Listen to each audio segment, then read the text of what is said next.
दोस्तों, solution with Rajesh sir channel पर आपका बहुत बहुत स्वागत है। दोस्तों, आज के इस वीडियो में हम जो भी भैया बहन, जो भी स्टूडेंट्स 9th की क्लास में पढ़ रहे हैं, 10th की क्लास में पढ़ रहे हैं, जो हमारी हिंदी की पुस्तक है हिंदी काव्यखंड, उसमें रसखान के सवैये बहुत ही इम्पोर्टेंट अध्याय है, लेसन है। उसमें से हम जो है रसखान जी के द्वारा रचित कुछ सवैये जो है आज के इस वीडियो में हम प्रस्तुत करेंगे, आपके समक्ष रखेंगे, जिनका मैं संदर्भ, प्रसंग और भावार्थ आपको बताऊंगा।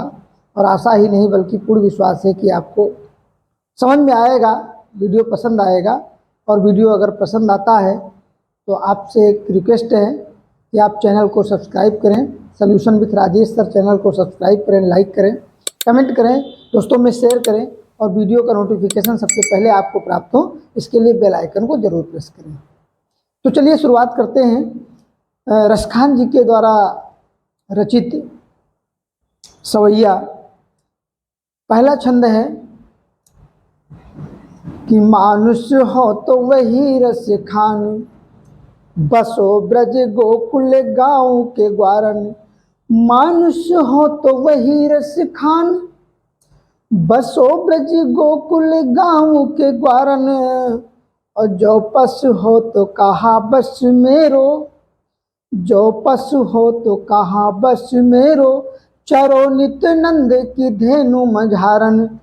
जो पशु हो तो कहा बस मेरो, और चरो नित नंद की धेनु मझारन। अरे पाहन हो तो वही गिर को, पाहन हो तो वही गिर को। जो धरियो कर छत्र पुरंदर धारन।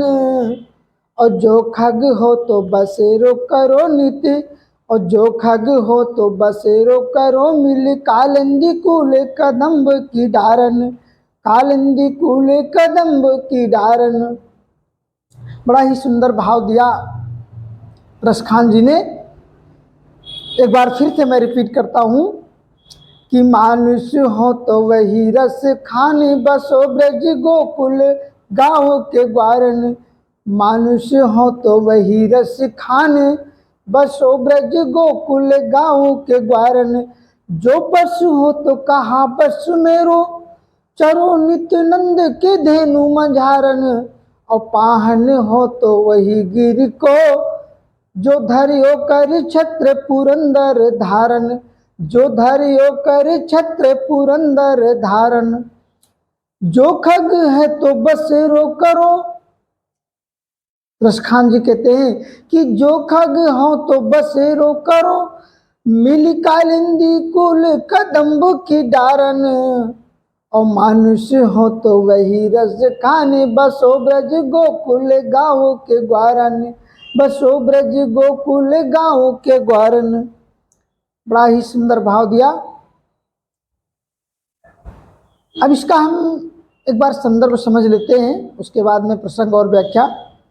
तो प्रस्तुत पद रसखान कवि द्वारा रचित सुजान रसखान से हमारी पाठ्य पुस्तक हिंदी के काव्यखंड में संकलित सवैये नामक शीर्षक से अवतरित है। दोस्तों, इसके बाद में हम इसका प्रसंग जान लेते हैं कि प्रस्तुत पद में रसखान जी अपनी अंतरात्मा की आवाज, अपनी मन की बात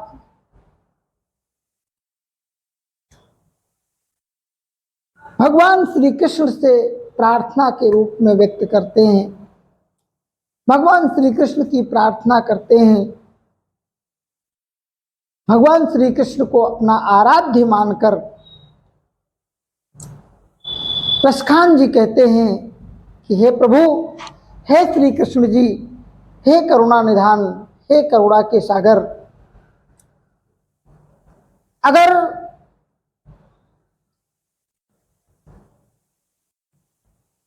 अगले जन्म में मुझे मनुष्य योनि मिले तो वे गोकुल के ग्वालों के बीच में रहने का उन्हें अवसर मिले, सुयोग्य मिले। अगर पशु योनि में जन्म मिले या पशु योनि प्राप्त हो तो वे चाहते हैं क्या कि वो ब्रज में ही रहना चाहते हैं, ताकि वे बाबानंद की गायों के बीच में गायों के साथ विचरण कर सकें। क्या भाव है रसखान जी का। अगर रसखान जी कहते हैं कि अगर मैं पत्थर भी बन जाऊं, अगले जन्म में मेरा जन्म पत्थर के रूप में हो, तो वे उस पर्वत का पत्थर बनना चाहते हैं जिस पर्वत को भगवान श्री कृष्ण ने अपनी तर्जनी पर उठाकर ब्रजवासियों की इंद्र के प्रकोप से रक्षा की थी, इंद्र के प्रकोप से रक्षा की थी। इसलिए कहा कि पाहन हो तो वही गिरि को, गिर माने पर्वत, पहाड़, पाहन माने पत्थर। रसखान जी कहते हैं कि पाहन हो तो वही गिरि को, यानी अगर मेरा जन्म पत्थर के रूप में हो तो वही पत्थर बनूं जिस पत्थर को भगवान श्री कृष्ण ने अपनी उंगली पर उठा करके इंद्र के प्रकोप से ब्रजवासियों की रक्षा की थी, वो पत्थर बनना चाहते हैं रसखान जी। और कहते हैं कि अगर मेरा जन्म पक्षी के रूप में हो तो उस पक्षी के रूप में हो जो यमुना नदी के किनारे कदम्ब के वृक्षों की जो डालें हैं उनमें जो है बसेरा हो। अगर यशवंत खान जी कहते हैं कि अगर मेरा जन्म पक्षी के रूप में हो तो मैं वो पक्षी बनना चाहता हूँ, वहाँ का पक्षी बनना चाहता हूँ जो यमुना नदी के किनारे कदम्ब के जो वृक्ष हैं उनकी डालों पर मेरा बसेरा हो, मेरा निवास स्थान हो।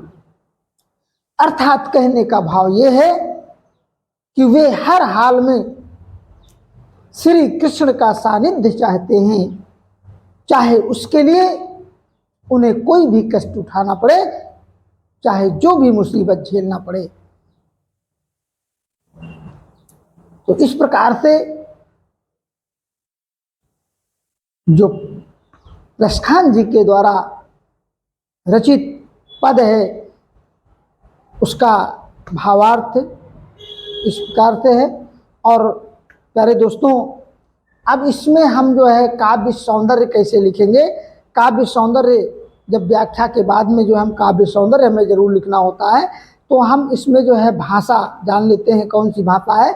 ब्रज भाषा का प्रयोग हुआ है, शैली मुक्तक शैली है। रस की बात करें तो शांत और भक्ति रस है, और अलंकार इसमें जो है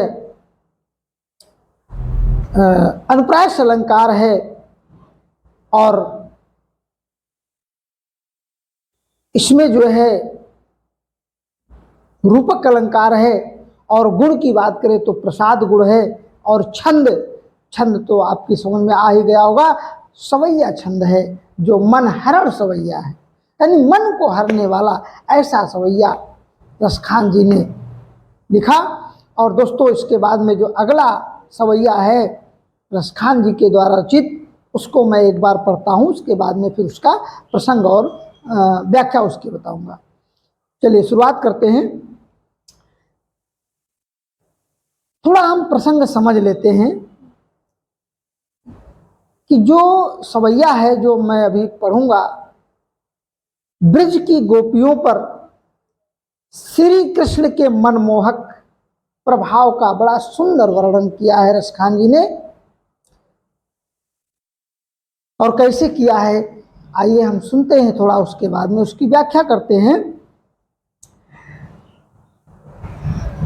गोपी, एक गोपी दूसरी गोपी से कहती है, क्या कहती है कि जा दिन ते वहा नंद का छोरा,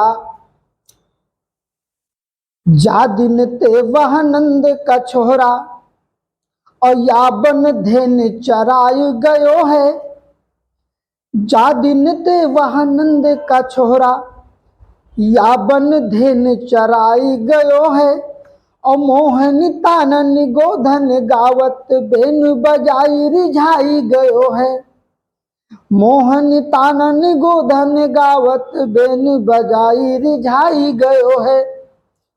और क्या कहती गोपी कि वा दिन सो कछु टोना सुकई गयो, और रस खान ही म समाई गयो है। और को न काहू की कानी करे, सिगरो ब्रज मंड सिगरो ब्रज वीर बिकाई गयो है। कोहू न काहू की कानी करे, सिगरो ब्रज भूमि बिकाई गयो है। सिगरो ब्रज वीर बिकाई गयो है। बड़ा ही सुंदर भाव दिया कि जा दिन थे वहा नंदे का छोरा, जा दिन ते वहा नंदे का छोरा, या बन धेनु चराई गयो है। और मोहन तानन गोधन गावत बेन बजाई रिझाई गयो है। और वा दिन सो कछु टोना सुकई गयो, वा दिन सो कछु टोना सुकई गयो, और रस कान ही म समाई गयो है। और कोहू न काऊ की कानी करे, कोहू न काऊ की कानी करे, सिगरो ब्रज वीर बिकाई गयो है। सिगरो ब्रज वीर बिकाई गयो है। अब इसकी हम व्याख्या समझ लेते हैं कि एक गोपी दूसरी गोपी से कहती है कि हे सखी, जिस दिन से वह नंद का लाडला छोहरा, छोहरा मीन्स लाडला, जिस दिन से वह नंद का लाडला इस वन में आकर गायों को चरा गया है तथा अपनी मोहिनी तान सुनाकर और बंसी बजाकर हमको रिझा गया है, उस दिन से ऐसा प्रतीत होता है, ऐसा लगता है क्या कि वह कोई जादू टोना सा कर गया है, जादू टोना कर गया है, जिससे हमारे मन में वो नंद का लाडला अर्थात भगवान श्री कृष्ण बस गए हैं। वो नंद का लाडला हमारे मनों में, हमारे मन में पूरी तरह से समा गया है, बस गया है। इसलिए अब कोई भी सखी, कोई भी गोपी किसी की मर्यादा का पालन नहीं करती है। अपनी लज्जा और संकोच सब कुछ त्याग दिया है। सभी गोपियों ने अपनी लज्जा और अपना संकोच सब कुछ त्याग दिया है। कोई किसी की कहानी ना करे, यानी कोई किसी की सुनता नहीं है। सब जो है ऐसा लगता है कि जितनी भी गोपियां हैं सभी ने अपनी लज्जा को छोड़ दिया है, लज्जा भूल गई हैं और संकोच जानती ही नहीं है। तो इस प्रकार से जो है ऐसा रसखान जी वर्णन करते हैं कि ऐसा प्रतीत होता है कि सारा का सारा ब्रज मंडल, पूरा का पूरा ब्रज भूमि सब जो है श्री कृष्ण के हाथों में बिक गया है। ऐसा लगता है कि सभी को, पूरे ब्रज मंडल को ही श्री कृष्ण ने खरीद लिया है। तभी तो कोई किसी की सुनता नहीं है। सभी जो है जितने भी ब्रज के निवासी हैं, वासी हैं, सभी जो है श्री कृष्ण का ही जो है ध्यान करते हैं, गुणगान करते हैं, उन्हीं के ध्यान में मग्न रहते हैं, कोई किसी की सुनता नहीं है। तो इस प्रकार से प्यारे दोस्तों, प्यारे बच्चों, इसमें अगर काव्य सौंदर्य लिखना है तो रस है श्रृंगार रस, गुण है माधुर्य गुण, भाषा है ब्रज और शैली है मुक्तक शैली, और रस, शांत रस एवं भक्ति रस, साथ साथ श्रृंगार रस का भी वर्णन किया यहाँ। और अलंकार है अनुप्रास अलंकार, उत्प्रेक्षा अलंकार, और गुण है प्रसाद गुण, माधुर्य गुण। तो इस प्रकार से हम जो है बढ़िया अच्छे ढंग से सुंदर शब्दों में बढ़िया व्याख्या करेंगे तो हमें जो है परीक्षा में अच्छे नंबर मिलेंगे। और साथ साथ जो है सवैया छंद, गाने का तरीका और गाने से जो है जो आनंद की अनुभूति होगी, यानी रसास्वादन भी हमको मिलेगा। तो इस प्रकार से प्यारे दोस्तों, आज के वीडियो में सिर्फ इतना ही, और मिलते हैं अगले वीडियो में एक नई जानकारी के साथ। तब तक के लिए नमस्कार।